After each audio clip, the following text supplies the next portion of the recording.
Fools. Huh. He didn't shoot. Consequences. A headshot is a special kind of achievement, and we don't just limit them to the pleasures of video games. That's right, they're treasured across all forms of fictional media, so today we're giving you the top 20 fast headshots across films and TV.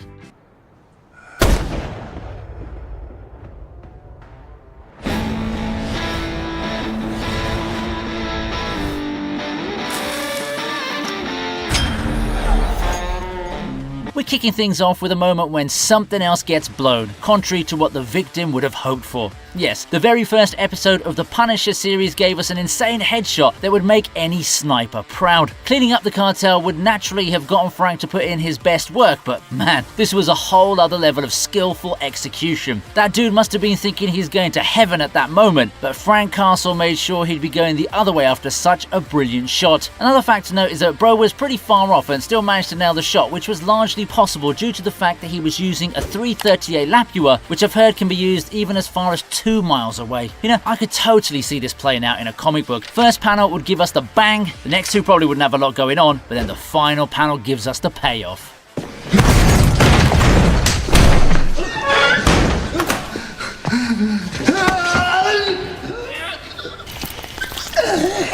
You believe that? Get a room, you dirty. You're shooting ironwork.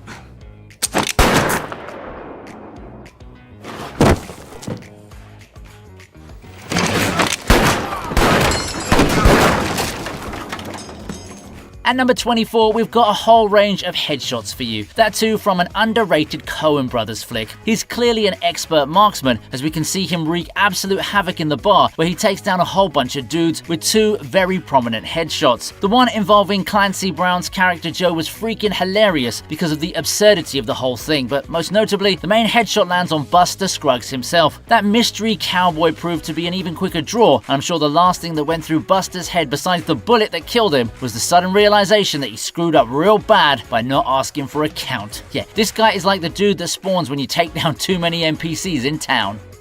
You need a count? No, sir. Well, that ain't good. Out of here, Frank. Oh, what you gonna do? What you gonna do, Frank? You gonna shoot me in front of everybody? Huh? Come on. Look, it's pretty simple. If you ask for it, you get it. I mean, it's real simple. Just don't mess with Denzel Washington when he's playing Frank freaking Lucas. Either you're somebody Or you're nobody. Be right back. Pushing him too far will only unleash violence, and here it's in the form of a blatant and very public headshot. Where's my money? Red Top gave you the package. You're supposed to be handing me my money. Frank wasn't in the mood for any games, especially not with a dude literally named Tango. So when Tango had the audacity to challenge him, the only thing that was left to hear was a bang. There were no speeches, no build-up, just plain business. After all, if you don't pay Frank his money, that's what you get. I guess this is what you call crystal clear thinking, eh? And yeah, I'm gonna call out Tango's bodyguard once again, because that dude's salary is nothing more than free money. How on earth can you even allow another man to place a gun on your boss's head without even trying to stop him? Did you really want to be featured on the TV region that badly? There you go. No. You don't get to, and I'm sorry to interrupt, but it's not right. When something's not right, Lester, stop. oh, so now you do know me. Is this what you want? You know, sometimes you just gotta leave people alone. A classic example can be seen here when Lester keeps messing with Malvo to the point where he calmly and nonchalantly shoots down the other three folks in the elevator without any hesitation.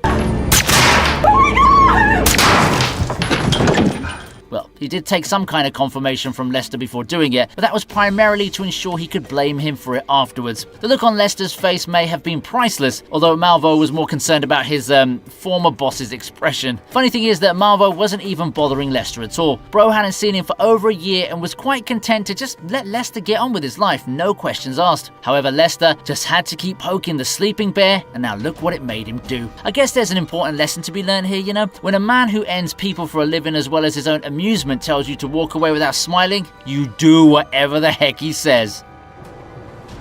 I worked this guy for 6 months, Lester. 6 months. Can you imagine the number of sewer mouths I put my hands in? $100,000 bounty down the toilet, but the look on his face when I pull a gun, classic, huh?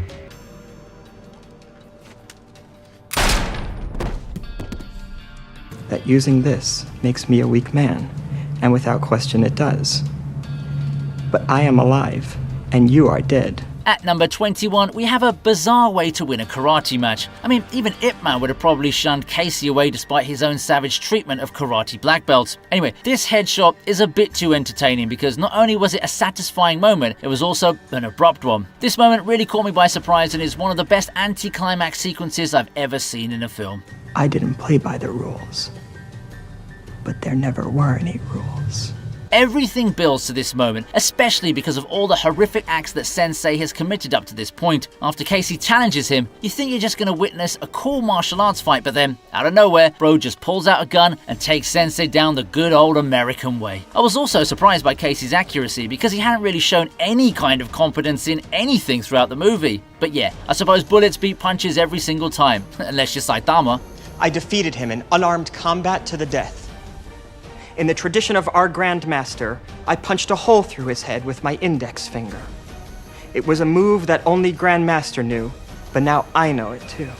How about another joke, Murray? No, I think we've had enough of your jokes. Police, I'll tell you what you get! Call the police. You get what you deserve!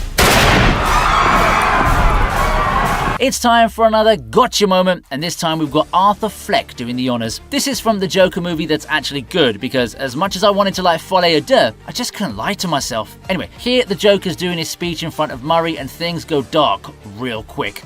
It's been a rough few weeks, Murray. Ever since I killed those 3 Wall Street guys. You're serious, aren't you? You're telling us you killed those 3 young men on the subway?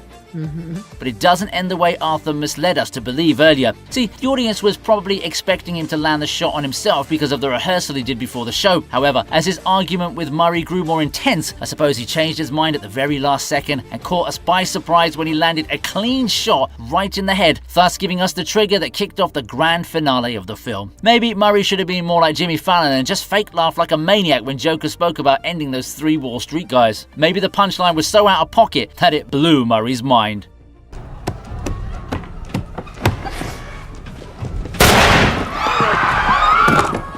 Move away. End of story, Peacemaker.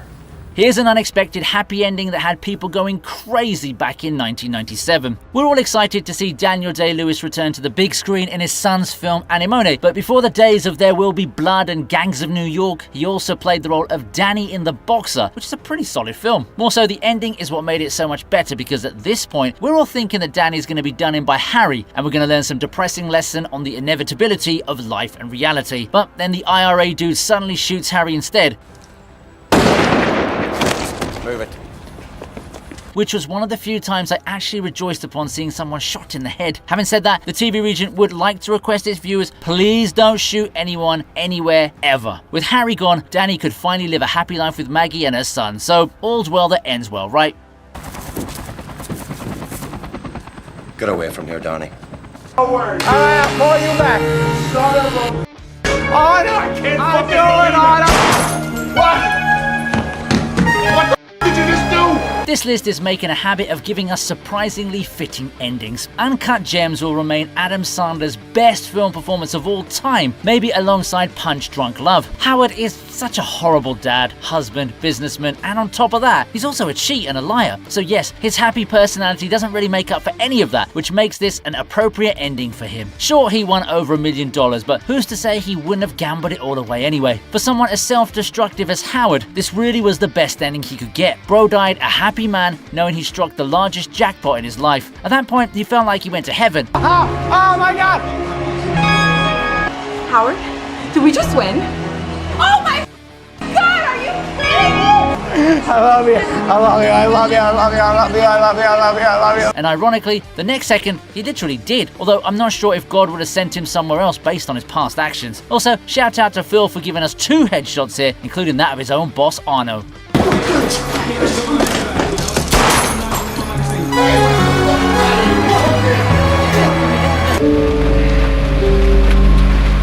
I refuse to be a victim.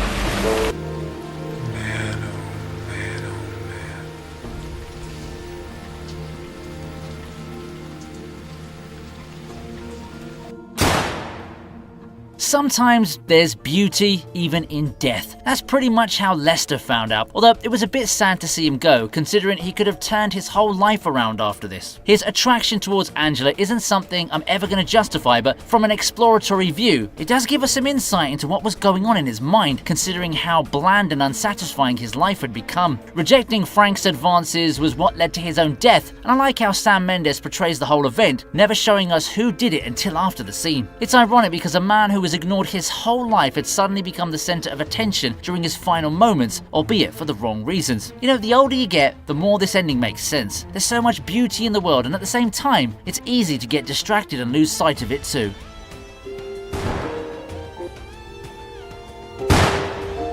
I guess I could be pretty pissed off about what happened to me. But it's hard to stay mad when there's so much beauty in the world. Maybe the Jack O'Diamonds was expecting to get double-crossed. Suddenly, from out of every grave. And number 14 is a rather bizarre tale, but I guess it fits with the vibe of Seven Psychopaths, doesn't it? Billy is having a hard time coming up with the ending of his story, so he comes up with all kinds of weird storylines. It's Kaya. She's come to say sorry to you. Kaya! Stay back! Too late, she's mown down. But that one that got me the most was when he mentions a sequence where we see Charlie getting struck by an arrow. Evidently that's not enough, so his attacker pulls out a freaking shotgun and boom! That's not enough, she pulls out a shotgun! It's over the top and ridiculous that you could even see Colin Farrell's concern evidently visible on his face as the stories went on, almost as if he had no idea the script was going to turn out that way. Having said that, everyone in this scene plays their part to perfection, especially Sam Rockwell, who's so animated as Billy that we almost feel as if he actually wrote the scene himself. Pieces for queers. And now you're gonna die. I'm not sure which key it is. All right.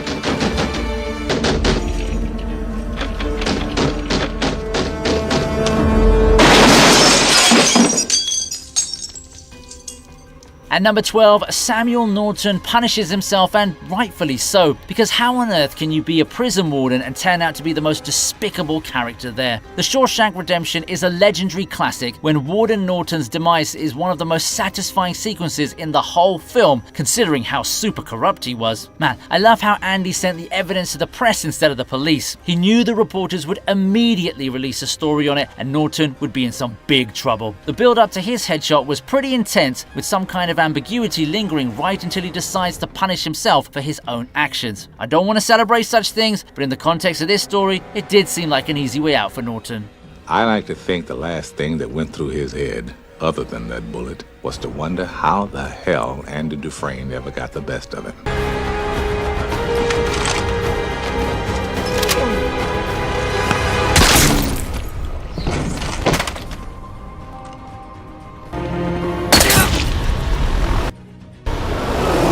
At number 11, we've got ourselves a pretty annoying sniper who manages to take out quite a few people, whether they're out in the open or even in a freaking helicopter. Rashid was a serious pain, so it was quite satisfying to see Nick take him down the same way he was taking down the others.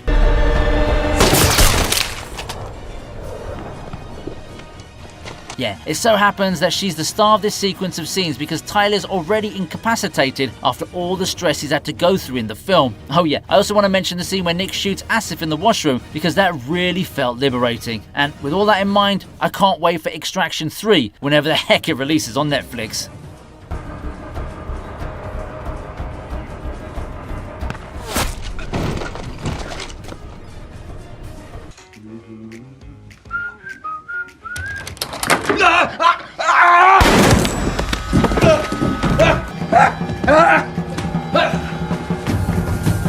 Oh man, Brad Pitt may be a heartthrob for women all over the world, but even with a face like his, that's not a winning smile he gives you when he gets shot in Burn After Reading. My top 10 begins with a reflexive kill and a highly effective one. Look, Harry's a paranoid man anyway, so seeing an intruder in his closet was only going to get such a response. I feel if Chad didn't give that creepy serial killer smile, George Clooney might not have been as spooked.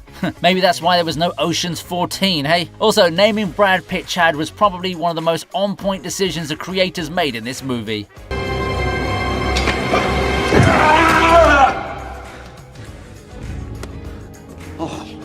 Oh my.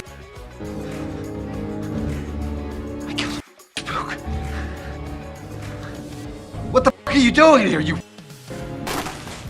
And being another underappreciated Scorsese classic, Costigan getting shot by Barrigan was not on anyone's bingo card, and Brown just felt like collateral damage. However, Colin figured it would be best to get rid of Barrigan and frame him as the mole, which was a genius move and also completed a hat-trick of headshots.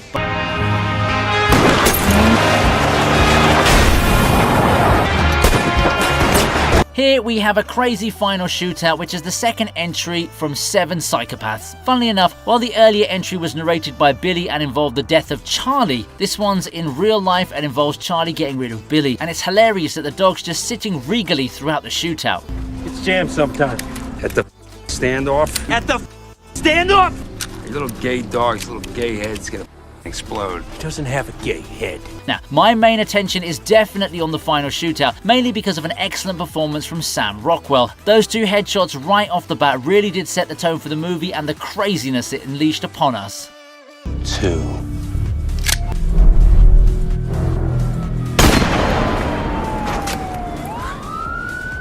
Throw down your weapon!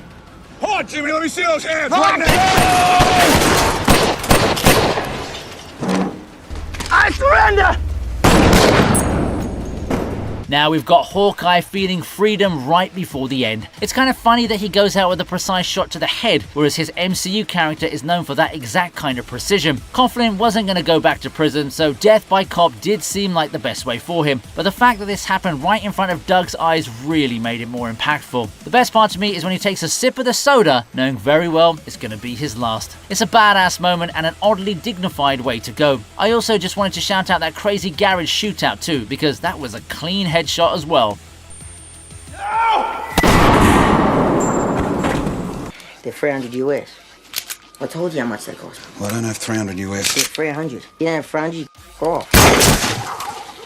Man, don't you know you should never mess with dogs? Like, haven't you seen John Wick? Eric is like a priest compared to that guy. Anyway, the moment that dwarf threw a rock at those poor doggos, he was as good as dead. Of course, Eric couldn't be so careless, which was why he carefully laid out the murder. It was a pretty interesting way to let out his rage, and man, the mess he left behind was pretty considerable. I like how he maintained the flow of the conversation to make sure his victim had no idea of what was to come, and in a way, this could have been called self-sabotage. I mean, he could have showed Eric the weapons unloaded too, right? What you doing with this car? It's my brother's car. Where's your brother? Where's your brother? Where is he? Step out of that car, please, sir. What is that? I need you to step out of the car, sir.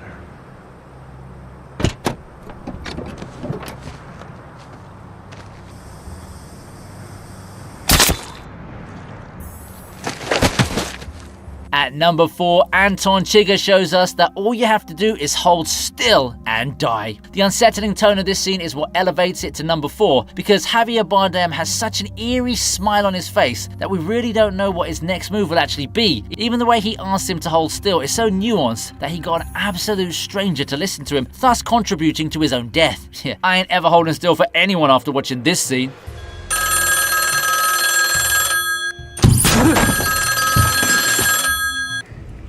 Better. Now I see your ugly face. How you like that? It took him too long, so I done it for him. At number 3, Channing Tatum pops out to get popped. That's not just a pun, it actually happens in the movie. With both Warren and Chris wounded, it's only a matter of time for them, but not before they make sure to execute the others. Daisy may have felt a bit arrogant too, but she was quickly sent into a frenzy when Warren abruptly shoots Jody in the back of his head, causing a typical Tarantino bloodbath. Also, I wanted to mention Warren blasting off Bob's head after shooting him down, because that was unnecessary overkill that seemed to suit Samuel L. Jackson's style.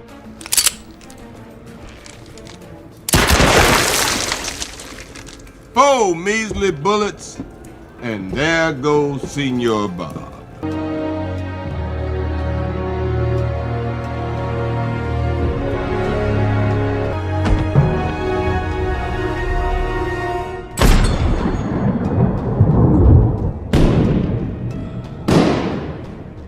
Okay, so this one's more of a face shot, but it's pretty iconic, which is why it lands at number 2. John Dillinger did deserve the name Public Enemy number 1, and Johnny Depp's portrayal definitely did the character justice. Towards the film's final moments, we see his past finally catching up to him as he gets shot in broad daylight with one of the bullets passing through his face. Apparently in those days, walking around with a gun pointed at the back of someone's head for half a mile wasn't a big deal. Either way, the drama was peak, and the death of Dillinger definitely felt like pure cinema. And what I think he said was this. He said, "Tell Billy for me. Bye-bye, Blackbird."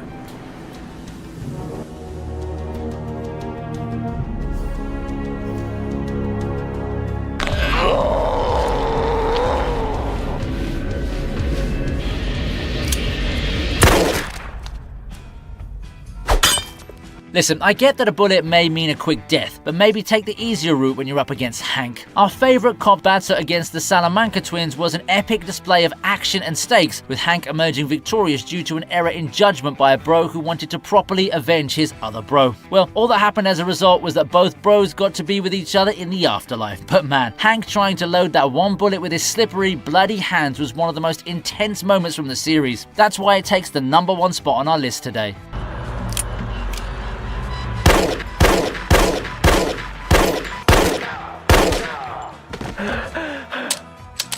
Hope you liked the video. Please subscribe to the TV Region, and here's another video that I know you're going to enjoy.